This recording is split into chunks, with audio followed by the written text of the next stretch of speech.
Bom, como o mês passado era outubro, eu tava com vontade de jogar um jogo de terror, que é muito novo pro canal. Mas dessa vez eu queria jogar um daqueles clássicos do terror. Então essa é a minha experiência em Yumeniki.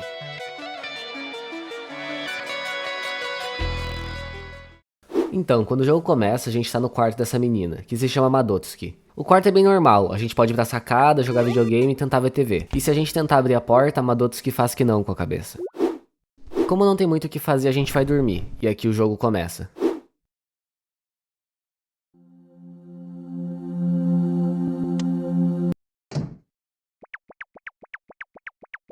Esse é o Nexus, é a localização central do mundo dos sonhos, e cada porta nos leva para uma das localizações originais desse mundo.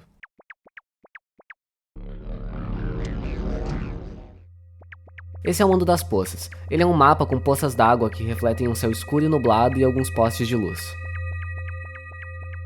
Então, eu vou começar explicando uma coisa. O mapa desses mundos não é nem um pouco intuitivo. A ideia é que tu vai explorando e vai encontrando os itens. Então, na primeira vez que eu vim aqui, eu não sabia exatamente pelo que procurar e acabei caindo em outra área. Agora, a gente saiu do mundo das poças e foi para uma das localizações profundas. Essa então é a floresta densa. Aqui a gente tem uma floresta e uma rua. Seguindo pra direita, a gente encontra... Oh, shit. Aparece um boss no fundo, começa a cair teto e bola de fogo. Tá ficando mais... Ah, não. Pedro! Um útero! Essa rua é um looping, mas se a gente voltar, tem um bicho com cor diferente.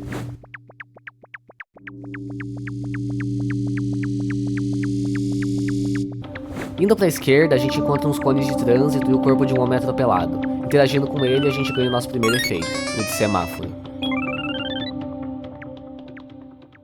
Os efeitos são basicamente skins da Madotsuki, e alguns deles dão efeitos. Eles são o objetivo do jogo. No total tem 24 efeitos, e a gente tem que pegar todos eles entre as localizações originais e profundas. Antes de ir embora, a gente entra mais a fundo na floresta e encontra um bueiro. E lá dentro tem essa coisa. Isso é outra coisa do jogo. Ele tem vários NPCs que não fazem nada, mas eles existem no mapa. Depois disso, eu me belisco e acordo no quarto. Então, a partir de agora eu vou explicar um geral dos mapas e onde é que eu fui pra pegar os efeitos, porque senão esse vídeo ia ter 200 horas só de eu andando por aí sem rumo. Ok, pra pegar o guarda-chuva a gente volta pro mundo das poças, e bem aqui no mapa tá o guarda-chuva. Esse efeito é um dos que tem habilidades especiais. Quando a gente equipa ele, começa a chover, e a gente pode apagar fogo com isso. A gente entra na porta do mundo dos blocos. É um mundo cheio de blocos geométricos violeta, índigo e branco.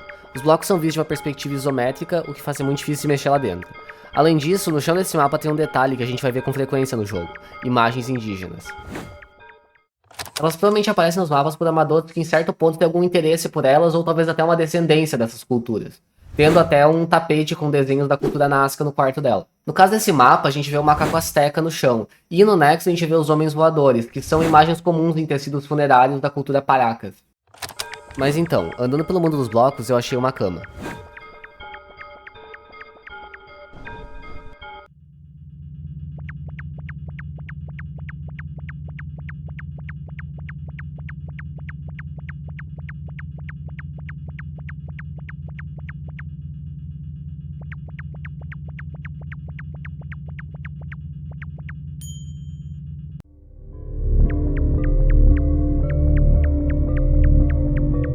Esse é o shopping, tem várias pessoas aqui, que quando a Madotsuki interage com, eles se deformam e fogem dela. Chegando num lugar que parece uma sala de espera, a gente passa por uma sala e interage com o NPC, e consegue o efeito de flauta.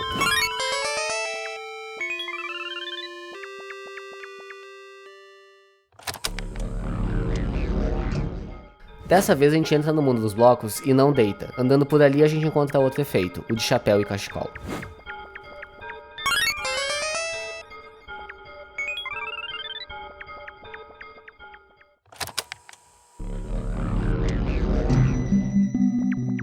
A gente passa pela porta e chega no mundo da neve, um mundo infinito de neve com algumas árvores e iglus.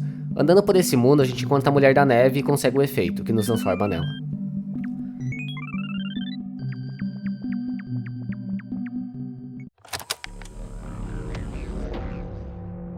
Passando pela porta, a gente chega no mundo dos números. É um mundo com vários corredores esquisitos com os bichos nas paredes, que sim, são vivos, porque tem lugares que eles estão sangrando. No mapa a gente encontra uma porta que nos leva para outra localização profunda, o mundo da lâmpada. Andando por aqui, a gente encontra uma lamparina correndo, e quando a gente interage com ela, a gente libera o efeito de lâmpada.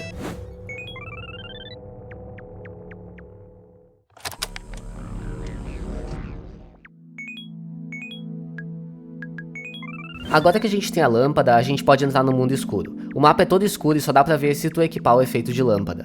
No chão dele dá pra ver uns desenhos de máscaras astecas. Andando por lá, a gente encontra a faca de cozinha, que com ela dá pra matar qualquer NPC.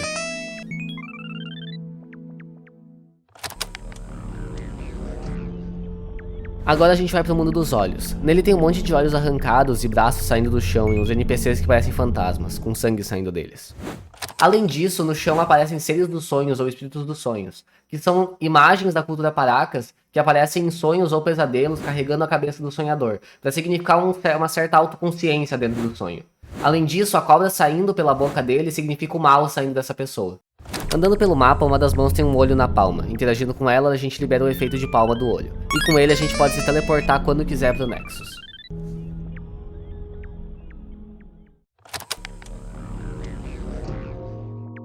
Esse é o mundo da floresta, um mapa cheio de árvores e essas cobras estranhas. Andando por aqui a gente acha um sapo, interagindo com ele a gente pega o efeito de sapo.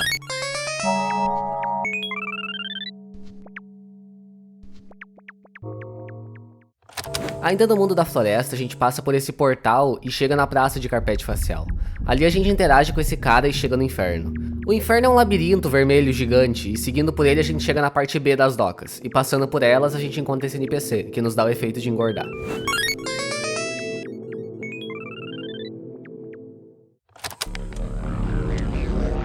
Pro próximo efeito a gente vai ter que ir pro mundo das velas. Andando por lá a gente vai ver um gnominho correndo, e interagindo com ele a gente pega o efeito de anão.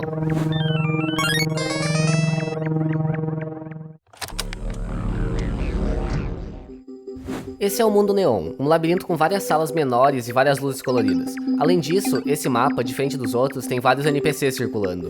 Então nesse mapa a gente interage com um NPC que nos dá o efeito neon.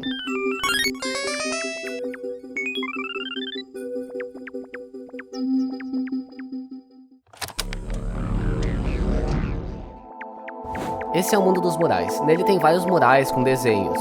Logo no começo do mapa já tem um desses monstros boca, que quando a gente interage nos dá o efeito de cabelo comprido.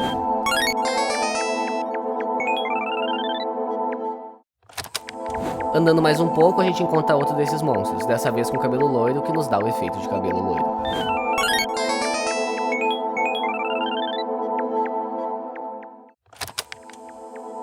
Outra coisa que a gente encontra no mundo dos murais é um bueiro, que nos leva para os esgotos.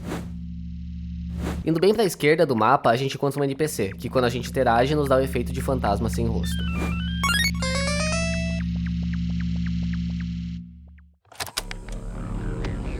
No próximo efeito, a gente vai para o mundo dos números e passa por uma porta em uma parte da parede que está cortada. Fazendo isso, a gente chega no mundo da guilhotina, e lá tem várias dessas meninas pássaros nos perseguindo, e se a gente interagir com essa guilhotina, a gente consegue o efeito da cabeça cortada.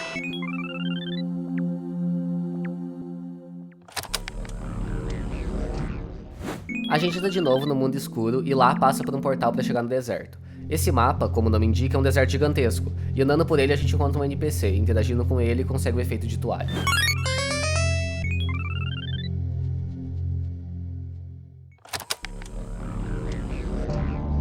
O próximo efeito fica no mundo folclórico do escuro, um mundo cheio de NPCs que não dá pra interagir. Andando por ele a gente encontra uma cabeça de gato voando e interagindo com ela a gente libera o efeito do gato.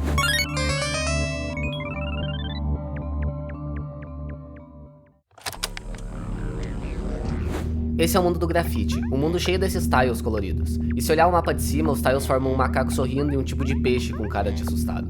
Andando até a luz do peixe, a gente pega o melhor efeito do jogo, o efeito da bicicleta.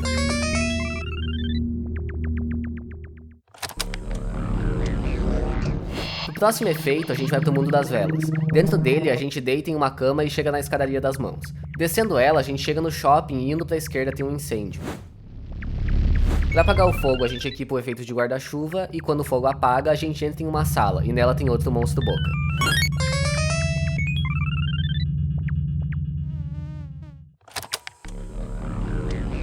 O próximo vai custar pra gente chegar. A gente vai ter que entrar no mundo escuro e nele a gente passa pelo portal pro deserto. Subindo no deserto, a gente vai encontrar a escadaria pro céu.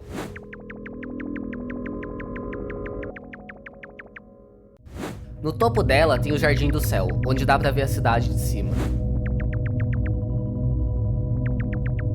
Entrando na estrutura do lado tem um corredor escuro, e no fundo tem flores brancas. Interagindo com elas, a cor da porta muda, e quando a gente sai, a gente tá no mundo fantasma. O mundo fantasma é uma cidade cheia de blocos de concreto cinzento. Andando por lá, a gente encontra um fantasma, interagindo com ele, a gente consegue o efeito da tiara espiritual.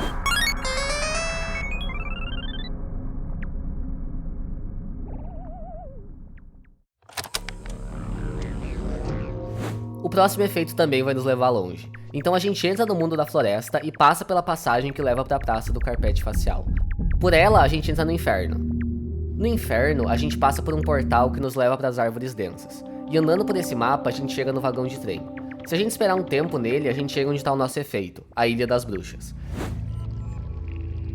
Indo até o outro lado desse mapa, a gente encontra uma árvore com rosto, e interagindo com ela, a gente consegue o efeito de bruxa.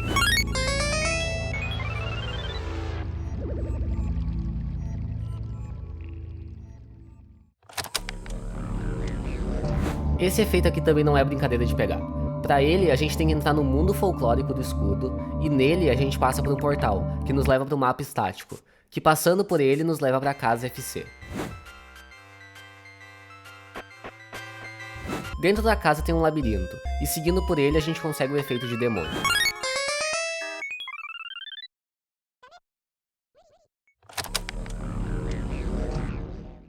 Pro último efeito, a gente tem que entrar no mundo escuro. Por ele, a gente entra no deserto. Subindo no deserto, a gente chega no assentamento dos quartéis. Falando com algum dos NPCs, ele nos leva pro lado B do mundo FC. E entrando em umas ruínas, a gente interage com o Buio Buio e ganha um efeito de Squish Squish.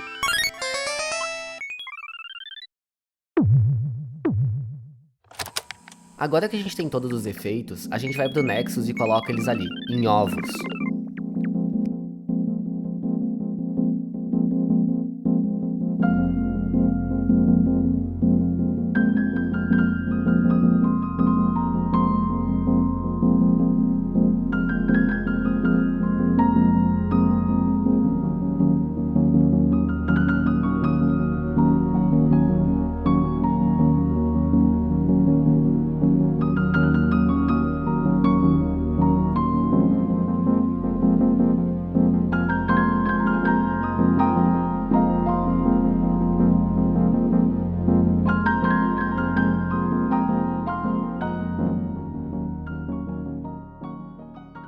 Tendo posto todos, a gente acorda e vai pra sacada.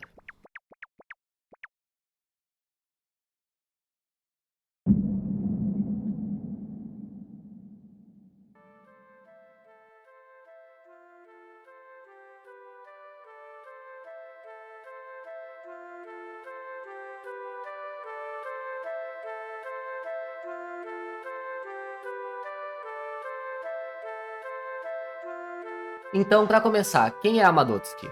A Madotsuki, ela é uma reclusa, ou seja, ela não sai de casa de jeito nenhum. Por isso que quando a gente vai interagir com a porta pra sair, acordados, ela diz que não. E não se tem uma explicação certa sobre o motivo disso, mas entende-se que pode ser alguma coisa relacionada a bullying.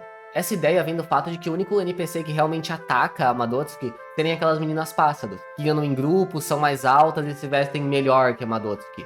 Além disso, quando elas chegam na Madotsuki, a única coisa que elas fazem é prender ela num lugar que ela não consegue sair. Isso provavelmente indica que ela sofria bullying, talvez na escola, e quando elas pegavam ela, prendiam ela dentro do armário. Por isso, no mapa do caminho dos azulejos xadrez, a gente encontra ela presa dentro de um armário. Outra questão que pode ter levado ao isolamento da Madotsuki seria algum tipo de trauma envolvendo um acidente de trânsito. Isso pode ser entendido porque em vários mundos a gente encontra referências a acidentes de trânsito, como por exemplo o Shitai-san, que é o personagem que a gente interage para conseguir o efeito de semáforo. Mas o que leva realmente ao trauma é a personagem Monoko, que a gente encontra no Deserto Branco. E quando a gente interage com ela usando o efeito de semáforo, ela aparece assim, como se tivesse sido atropelada. O que eu acho que pode ter acontecido é que a Madotsuki testemunhou o acidente da Monoko, e isso pode ter levado ao medo dela de sair de casa.